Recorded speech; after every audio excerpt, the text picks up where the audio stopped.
کے لیے اسی طریقے سے ہمارے لیے عقائد امپورٹنٹ ہیں.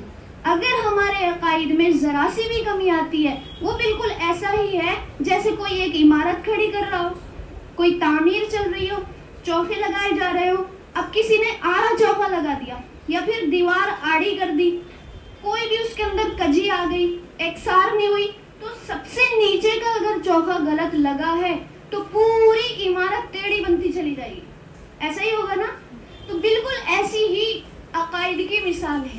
اگر عقائد میں کوئی بھی کمی ہے, عقائد میں کوئی بھی نقص ہے, عقائد میں ہم نے عقائد کو سنوارا نہیں, ہم نے جیسے عقائد اللہ اور اس کے رسول نے بتائے تھے, جیسے عقائد ہمیں شریعت سے ملے تھے, ایسے ہی عقائد کو ہم نے دل سے نہیں جانا, تو پھر کیا ہوگا؟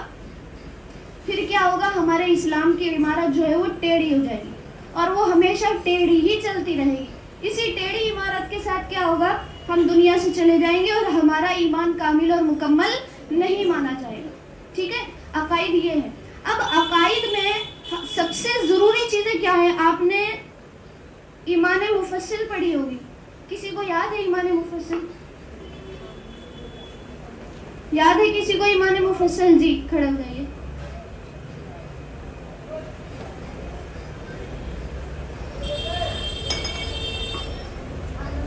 تھوڑی زور سے.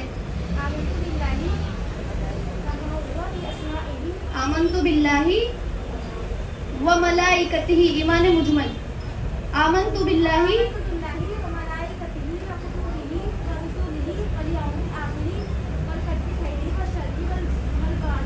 من اللہ تعالی والبعث بعد الموت. ٹھیک ہے, اس میں ایمان مجمل جو ہے آمنت باللہ ایک چیز, دوسری چیز ہے وملائکتہ,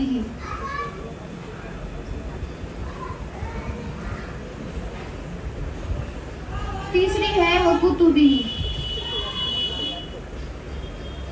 اور چوتھی ہے کچھ رہ گیا ورسلہ. بس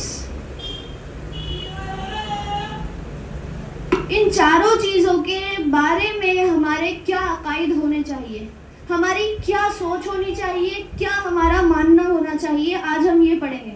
سب سے پہلے اللہ کے بارے میں. ٹھیک ہے, ایک ہے اللہ کی ذات, دوسری ہے اللہ کی صفات یعنی خوبیاں, اور تیسری ہے اللہ کے نام, اسماء جسے کہتے ہیں. ٹھیک ہے, ذات کے بارے میں ہمارے کیا عقائد ہونے چاہیے, کیا سوچ ہے آپ کی اللہ تعالیٰ کے بارے میں؟ سب سے امپورٹنٹ جو ہے, جو سب کو معلوم ہے, وہ کیا سوچ ہے ہماری اللہ کے بارے میں؟ کوئی بتائے گا؟ بولیے. اللہ ایک ہے, یہ سب کو معلوم ہے نا, اللہ ایک ہے. اور قرآن میں کہاں لکھا ہے کہ اللہ ایک ہے؟ یہ بھی سب کو معلوم ہے. بہت ایزی ہے, ہر نماز میں پڑھتے ہو, قل هو اللہ احد, اللہ ایک ہے. یہ سب سے پہلا عقیدہ. سب سے پہلے ہم یہ سمجھیں کہ اللہ تعالیٰ کیا ہے, اللہ ہے کیا, ہے نا. اس کے لیے ہمیں کیا,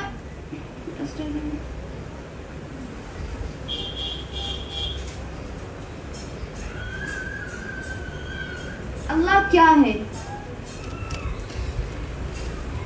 یہ اللہ کے بارے میں پہلا پوائنٹ ہے جو ہمیں سمجھنا ہے. اللہ کا جسم ہے؟ نہیں ہے, اللہ جسم سے پاک ہے. اللہ کسی ایک جگہ موجود ہے؟ نہیں ہے. اللہ جہت سے پاک ہے, کسی بھی طرف کو, right left north east west, ہر چیز سے کیا ہے اللہ تعالیٰ پاک ہے. اللہ کسی ایک جہت میں نہیں ہے, کسی ایک سائیڈ میں نہیں ہے, اللہ سب جگہ ہے. تو کیا ہے, اللہ جہت سے پاک ہے. یہ ہمیں دوسرا عقیدہ رکھنا ہے اللہ کے بارے میں. تیسرا کیا ہو سکتا ہے؟ اللہ تبارک تعالیٰ ہی اول ہے اور اللہ ہی آخر ہے. قرآن